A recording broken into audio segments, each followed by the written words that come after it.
All right, good morning, everybody. This is the Fantasy Sports Boss with the Week 9 wrap-up.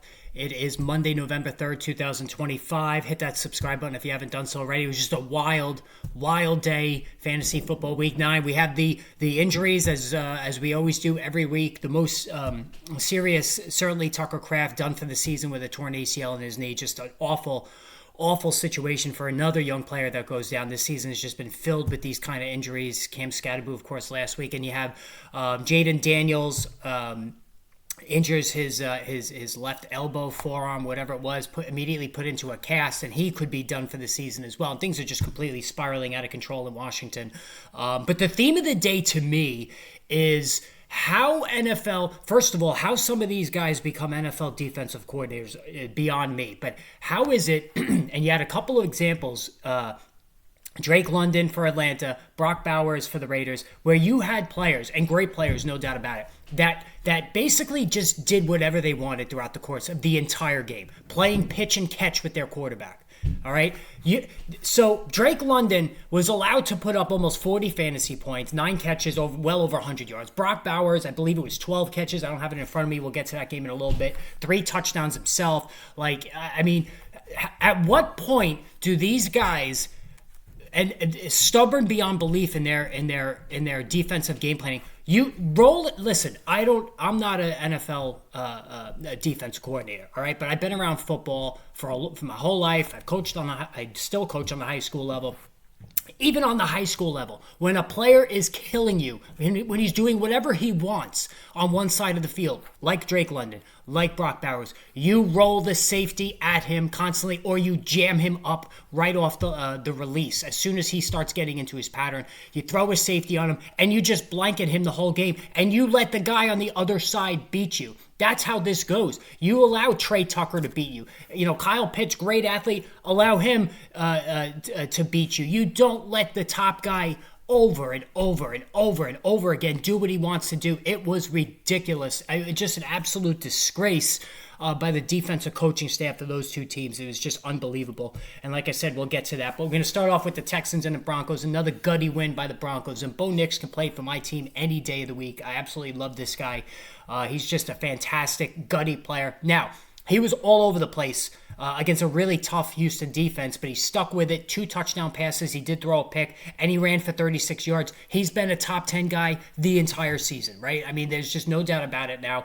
And that quarterback class, and I know Jaden Daniels got hurt. We had Caleb Williams putting up over 40 points yesterday. That quarterback class from 2024 looks to me like one of the best quarterback classes maybe since 1983. It looks that good. All of these guys, Michael Penix, Drake Mays in the MVP conversation. We saw what Caleb Williams did. Bo Nix, Jaden Daniels was greatest rookie season I've seen in a long time last year, although he's hurt now. This is just an unbelievable class. J.K. Dobbins, 61 yards rushing on the ground. R.J. Harvey, I told you not to chase the points here. I know he did catch a touchdown pass, but he's not getting carries. He's very touchdown dependent. Cortland Sutton. So, listen, I'm a Cortland Sutton owner in multiple leagues. 1 catch, but it goes for a 30-yard touchdown. Troy Franklin now seems to be the top guy here, 4 for 27. Cortland Sutton, this tends to be what he does, though. He vanishes for long stretches of games because he doesn't have the speed to generate instant separation. He's a contested catch guy, and that leads to lulls. C.J. Stroud leaves with a concussion for the Texans, and I have to tell you, Davis Mills comes in, and it actually perked up Nico Collins, who actually took a scary hit to the helmet. I thought he was going to go into the blue 10. He did not. But Collins goes 7 for 75. This has been missing all season because C.J. Stroud, for whatever reason, just can't get him the ball. I doubt C.J. Stroud plays next week. With the concussion, these guys don't clear it that quickly. So that might perk up Nico Collins a little bit. The running game is a disaster. Nick Chubb got 11 carries. Woody Marks got 10. Neither guy did anything to distinguish themselves. Woody Marks, I still would hold him. Maybe Nick Chubb gets moved. I don't know, but it's just not working there. Pittsburgh Steelers, big gutty win for them, 27-20. And listen, if you bet football, this game was a crying out trap game for that Las Vegas put out there. All right. for the Colts coming in as hot as any team in the NFL to be just slight favorites on the road, and home dogs are always good bets against a proud Mike Tomlin coach team. This one was ripe for the taking. The Steelers delivered in this one. And Aaron Rodgers throws a touchdown pass. He continues to play well. I don't think there's any question. Even if you're a big Aaron Rodgers hater, he continues to play well. Jalen Warren, lucky to score 2 touchdowns because he was completely ineffective running the football. But again, he got 16 carries. Kenneth Gainwell got 3 for -1. So nothing happening there. DK Metcalf, 2 catches for 6 yards. So DK Metcalf, much better athlete than Courtland Sutton is, but both of these guys do this. They go stretches, for every 4 games, they'll pop for 2 of them. And the other 2, they'll destroy your week, right? That's what these guys do. For the Indianapolis Colts, this was the bad Daniel Jones. When he's not getting running help, and Jonathan Taylor, whatever the Steelers did yesterday, every defensive coordinator around the NFL should copy. 14 carries for 45 yards. He did absolutely nothing. If you're a Jonathan Taylor owner, you were beside yourself yesterday because you couldn't believe how ineffective he was. Daniel Jones, 3 interceptions. I believe he lost a fumble as well in this game. He fumbled twice, so 5 turnovers for Daniel Jones. Listen, when things go wrong with Daniel Jones, they go really wrong. All right, and it was bad yesterday, just all the way around. Michael Pittman, the only 9 for 115. He's had a nice comeback season. Alec Pierce goes 6 for 115. Josh Downs 6 for 57. He scores a touchdown. Josh Downs is having a tremendous year. Tyler Warren left out in the cold, 5 for 26. And this setup here looks like the Chargers setup, where you have 4 viable receivers: Pittman, Pierce, Downs, Warren. Just like with the Chargers, somebody is not gonna pop every week because there's just not enough passes to go around, and that seemed to be Tyler Warren in this game. New York Giants, 34-24 to the 49ers. Listen, I'm going to preface this by saying Jackson Dart is so much better than Justin Fields. They're not even in the same ballpark. They're not even in the same section of the stadium. But he's now the prime garbage time fantasy quarterback. All right, Jackson Dart always scores on the first drive, and then he doesn't get the numbers going again until the second half when the game is out of hand. And that's what happened in this one. The Giants had no chance in this game. They had no Cam Scatterboo. But Dart, 24-33, 2 touchdown passes. He runs for 1 as well. He leads the team with 56 yards on the ground. He is the epitome of the fantasy football quarterback. I said from day one he's going to be a top 12 guy the rest of the way. I believe he's top 8 right now since he's become the starter. And he's just been unbelievable. Now, the other thing is, what did Tyrone Tracy Jr. do to piss off this coaching staff? He gets only 5 carries, ineffective, while Devin Singletary gets 8 for 43. Singletary actually looks somewhat decent, but those who spent their fab money on Tyrone Tracy thinking he was going to be the guy the rest of the way, it's not looking like that. As a matter of fact, what would it take for the Giants to bring in Breece Hall? Honestly, and I mean that because if the Giants can somehow make a trade for Breece Hall, you give Dart another weapon, and then next year, who knows what Cam Scatterboo's recovery, those two would be your ultimate lightning and thunder duo. Not sure the Jets would do that, but would the Giants give up a 3rd-round pick? And if they did offer a 3rd, I think the Jets would take it. That's something that the Giants have to look at the next couple of days, but it was just an ugly performance. Christian McCaffrey, didn't have the best rushing average coming in, but just like Saquon Barkley the week before, playing the Giants who can't stop the run, solved everything. 106 yards on the ground and a touchdown, 5 for 67 and a score through the air. George Kittle, 4 for 32, continues to find his way here. Not a lot in the way of fantasy points. Brock Purdy still missing this game. And to be fair, Mac Jones has played well. New England, 24-23. This, again, is a referendum on how fantastic that quarterback class was from last year. Drake May, absolutely in the quarterback, in the MVP consideration.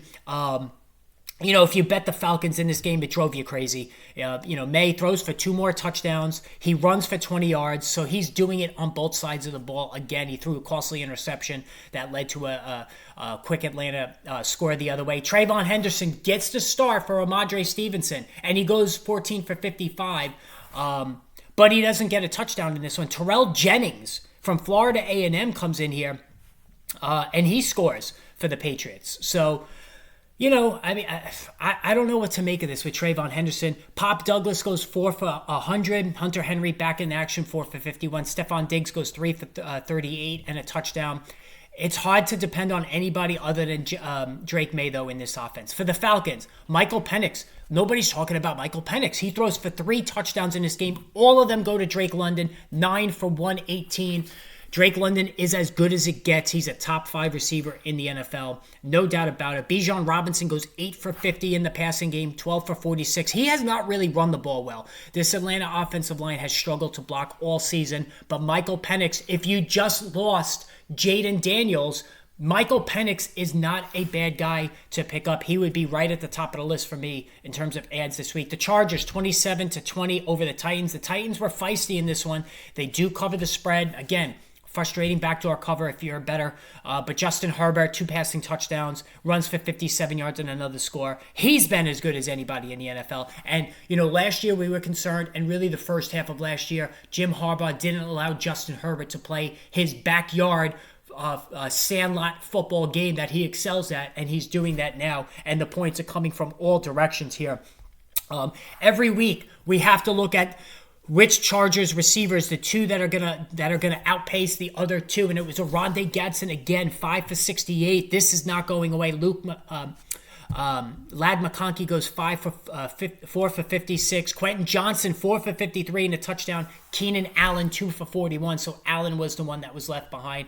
The Titans again. There's no reason to play anybody here. I mean, Tajay Spears, if you want to take a shot. Tony Pollard, average 5.6 a carry, but you're not playing anybody on this team if you want to win in fantasy football. Carolina, 16-13 over Green Bay. Listen, I'm rooting for Bryce Young. I'm a Bryce Young fan. Listen, he's a smaller guy.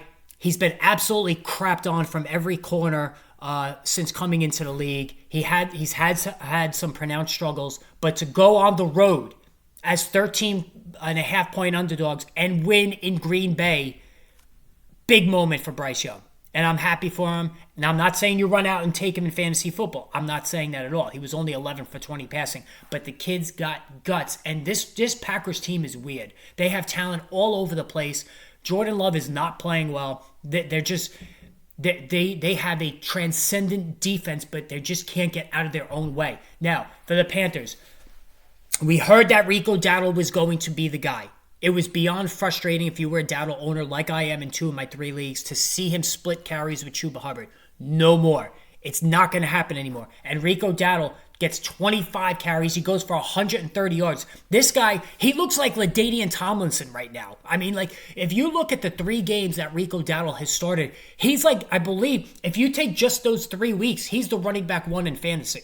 That's how ridiculous he's been. He averaged 5.2 a carry. He put up 2 touchdowns on the ground, caught 2 passes. He's very capable as a receiver. It's insane how good this guy is. And if you're a Dowdle owner, he might be the biggest difference maker in fantasy for this entire 2025 season. I don't think there's any question about it. You're getting a potential, on paper, result, top 5-7 running back in PPR the rest of the way. Tedero McMillan goes 4 for 46. Listen, he's been held back all season. He's just not scoring because of the issues at quarterback. Jordan Love, no touchdowns. Unless you're in Superflex, enough. Enough. Romeo Doubs, 7 for 91. Here's the thing. And Christian Watson, 2 for 58. These 2 guys are going to get a lot of looks now. Tucker Kraft, just an awful injury, out for the season, torn ACL. The stock looking up on both of these guys. I would try to make a play for Romeo Doubs if you can. Josh Jacobs, the most underappreciated big-time back in football, 17 for 87. He scores again. Every single week the guy scores. He catches 4 for 13 in the passing game. Just tremendous stuff out of him. Moving right along here. The Minnesota Vikings, 27-24. Listen, over the Lions. Kevin O'Connell was feeling the heat. When you look around the league and you see Sam Darnold putting up MVP numbers, you see Daniel Jones putting up MVP numbers, and you realize that both of these guys were on the Vikings roster last year and both of them were allowed to walk away, the pressure was immense for J.J. McCarthy to put forth a good effort today, and he did that. Now, the Vikings are babying him. He goes only 14 for 25, but 2 passing touchdowns, threw an ugly pick, and he runs for a touchdown as well. So he put up 3 touchdowns in this game. he runs for 12 yards, so 3 touchdowns. Very touchdown heavy. I still have some question marks here, but you see that there is poise here. There's, he's not afraid to make difficult throws. So at least for one game, this was good. Aaron Jones, 9 for 78, one of my all-time favorites before he gets injured. If you have Jordan Mason, great. Jordan Addison, 2 for 48. Justin Jefferson, 6 for 47 and a touchdown. We need to see some more of that. For the Lions, Jared Goff throws 2 touchdowns, great. But, Jahmyr Gibbs goes for 5+ PPR points. I mean, it's a throwout game. It happens to everybody. It's just nothing to worry about there. Amon-Ra St. Brown goes 9 for 97.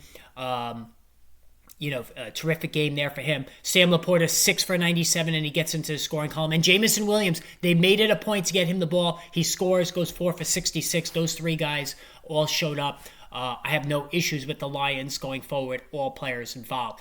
Chicago Bears, man, this was a wild one. And again, you come back to the betting. It looked like anybody who laid the points with the Bears was looking at a gut-wrenching loss when the Bengals came down and scored late in the game. But then Colston Loveland takes a pass when all they needed was a field goal that still wouldn't have covered, and he takes it to the house, and the Bears get a miracle cover. And this was the good Caleb Williams. Now, granted, it was the Bengals defense who would pop one a team could put 30 points on. But Caleb Williams throws for 280 yards, 3 touchdowns in the air, 5 for 53 on the ground, over 40 fantasy points for Caleb Williams. So listen, if you have 6 points per passing score, Caleb Williams himself is probably feeling the heat. Watching Bo Nix, watching Michael Penix, all of these guys who were drafted in that first round excel, and he was really good. Got to be fair. Colston Loveland, 6 for 118. He goes for 2 touchdowns. Still don't understand why they took him over Tyler Warren. DJ Moore, 4 for 72. Roma Dunze gets shut out. He's now had 3 duds in the last 4 games. So I don't know what's going on here. Teams are scheming for him. I don't know. But here's another thing now. The rookie 7th round pick, Kyle Monangai.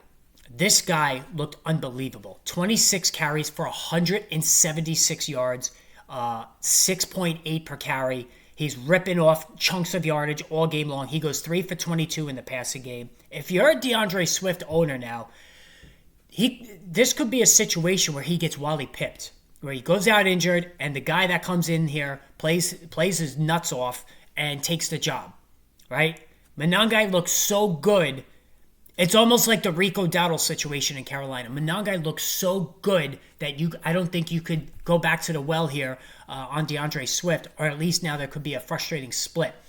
Joe Flacco, listen, I run out of words here. I've run out of superlatives. 4 passing touchdowns. This is just ridiculous. This guy, listen, Matthew Berry said this best. He just doesn't give an F.